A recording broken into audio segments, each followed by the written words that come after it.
Mummy. So I just finished watching this, the 4K special edition of the Mummy Trilogy, the one starring Brendon Fraser as our titular hero, Rick O'Donnell. Fun flicks in their own right. The first one brought to us by Stephen Sommers, and the second one also directed by Stephen Sommers, and the third one directed by Rob Cohen. Now, first thing I'm going to show is it's a really nifty little box set, actually, that the movies come in. I'm going to put the microphone down for a little bit so I can just open it up and show you. What I don't like, though, is I like to keep these slipcases, right? The little bit of paper that's stuck to the back of the disc, and they kind of just like stick it on the top. So you can't open it without having to, peel this right up. Got nice details on the back about the movies. They look really pristine too, but I'll go into it in a little bit more detail in a moment. But yeah, so you got to lift that up to open it up. And we got some more stuff inside about the movies. And then, nice magnetized seal. Opens up like that. So you got the first movie. So you got the Blu-ray and the 4K of every movie in the series. And it opens up. This is the Orkies. Whoops. Like that. So it is very nice. And that is the back. And of course we have the digital copies inside. Don't ask. I use them. So the first Mummy was filmed in 1999, starring Brendon Fraser, Rachel Weisz, John Hannah, Arnold Vosloo as the Mummy, Imhotep, Kevin J. O'Connor, who was a long-time collaborator with Stephen Sommers, Jonathan Hyde, Oded Fair, and Eric Avari. So the original movie had a real sense of fun about it. It was basically Indiana Jones meets the Mummy. It had a real swashbuckling kind of vibe about it. It's campy as hell, but it had such a good sense of fun about it that you just kind of rolled with it. It kind of captivated you from the start. On a dig down in Thebes. Jonathan, I think you found something. The special effects back then were not very good, and unfortunately they have not dated very well at all. Especially in the 4K HDR discs, you really see how bad the special effects are. Some are good, but primarily a lot of the effects are very, very dated. 3,000 years. Whoa! He will regenerate and no longer be the undead. We are in serious trouble.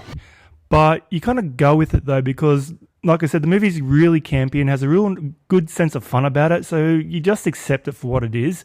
It's highly entertaining. I had so much fun with this the first time I saw it at the movies. I've rewatched it a dozen times, and having it on 4K is just the icing on the cake. Yeah, like I said, the special effects are dated, and there's a lot of film grain in this, but the movie generally looks very, very good. Do you swim? If the occasion calls for it. Trust me, it calls for it.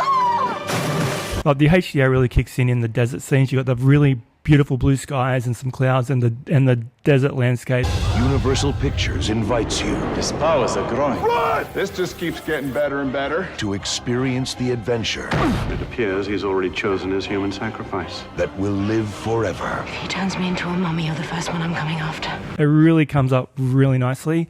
The special effects look colourful, but yeah, supremely dated.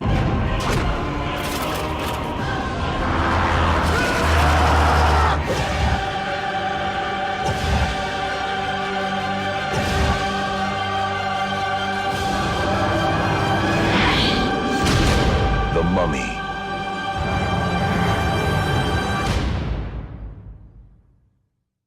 And then in 2001, we get The Mummy Returns, also starring Brendon Fraser, Rachel Weisz, John Hannah, all returning. Arnold Vosloo returns as the Mummy, obviously. Oded Fair, Patricia Velasquez, and Freddie both as Alex, the young son. He's the new equation in this film. So The Mummy, for reasons, is coming back. We're introduced to The Rock in this movie as the Scorpion King. And The Rock as the Scorpion King. He is literally in the movie for about 5 minutes at the beginning. The rest of his appearance in this movie is as a really atrocious CGI creation. He comes back at the end of the movie as like the big scorpion monster, and you get better graphics on the PlayStation 1. Really bad. Once again, the HDR and the 4K, really nice. The movie does scrub up really pretty. lot of grain, like I said. Some night scenes that turn up really nice. More powerful than any the world has ever known is about to be unleashed by the two people who should know better.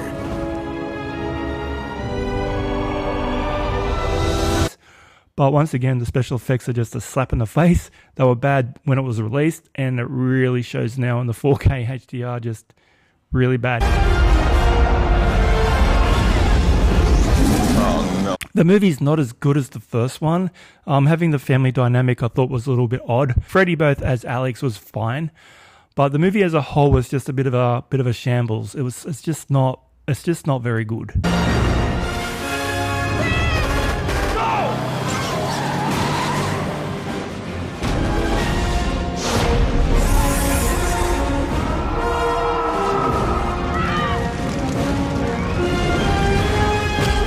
It's not as good as the first one. That sense of fun about it is kind of missing from this one. Like, yeah, it's grand and epic, and they try to do a good job with it, but that campy fun of the first movie is just missing, and the special effects are just so bad.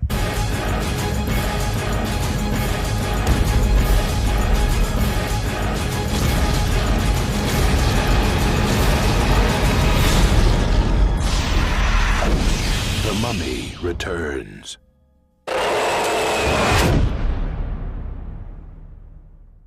And then in 2008, we get The Mummy and the Tomb of the Dragon Emperor. Brendon Fraser once again returns. John Hannah once again returns. They're the only two from the previous movies who come back to this thing. Rachel Weisz didn't bother coming back. We now have Maria Bello playing her character, who I absolutely loved in The History of Violence. And she's good here. She's a competent actress, but it's quite jarring to have a different actor in the role. For the first 10-20 minutes of this movie, I was really sucked out of the film having a different actress there. And they even actually call it out at the beginning in this film. The character is at a book signing her novels, The Mummy and The Mummy Returns, which her character has written. And a person stands up and actually says, "Is it true that these stories are actually based on you?" And she answers, "No, I can actually tell you honestly that they're based on a completely different person." Nod to the audience. Now, the big impressive additions to the cast are, of course, Jet Li and Michelle Yeoh. Supposed to fend them off. When the Emperor built the Great Wall, he buried his enemies underneath it. I will call them to battle once again. Phenomenal actors, fantastic martial artists, and they are so severely underused in this film is criminal. Having actors of this caliber with the skills that they have, I mean, they're famous for reasons. They are so athletic. They got moves to kill for, and they don't use it in the movie. You could have just had any generic Asian actor in these roles, and it wouldn't have mattered. But having names like Jet Li and Michelle Yeoh, use it.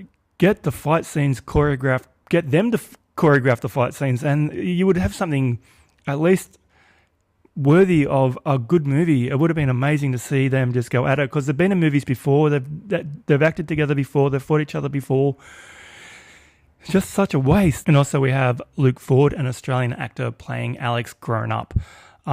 He's pretty much the main guy in this movie. Brendon Fraser and Maria Bello kind of take a back seat to his character development, and he really is kind of like a block of wood. Good going, Dad. He raised another mummy. In his tomb, said he had control of the 5 elements. I hate mummies! They never play fair! I don't want to diss any Aussie actors, but he doesn't really have the charisma of Brendon Fraser, so the dynamic, once again, of the family was a little bit odd, and also having Maria Bello there as a different actress is just kind of like it was just a mess from the start. Technically, yeah, this movie is better than the second one. The special effects are good. It scrubs up the best in the 4K and the HDR. Being a newer movie, yeah, it looks pretty. The special effects are vastly improved. After 2,000 years, a mystery lost to time is about to be unearthed. It's the tomb of the Dragon Emperor and his army. And a legendary evil will be awoken. But the story's kind of lame. Like, third time in, we're just a little bit over it. Having an Asian mummy this time, and it's just kind of like dull. been there, done that. If this movie had actually came in second in the franchise, it would have had a more of a fighting chance, because part 2 was just god-awful. And this one is not god-awful, it's just tired. And unfortunately, it's not really worth your time.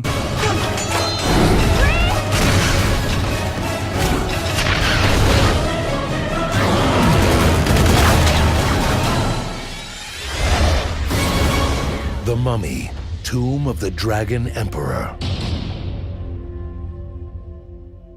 No matter how you feel about the other movies, getting the first one in this collection is the best way to go about it. I've thoroughly enjoyed it. Lost so many fun memories of that first movie. But overall, the sequels, as in a lot of franchises these days, the subsequent part 2, part 3 do suck. But it does look good in the 4K HDR. Yes, like I said, the special effects are dated as hell, but that first movie, especially the first movie, is just fun romp. So if you're going to pick it up, you might as well get the 3-pack. Anyway, guys, thanks for checking into my channel. Don't forget to subscribe, leave a comment and a thumbs up, and I'll catch you in the next video. Thanks for watching.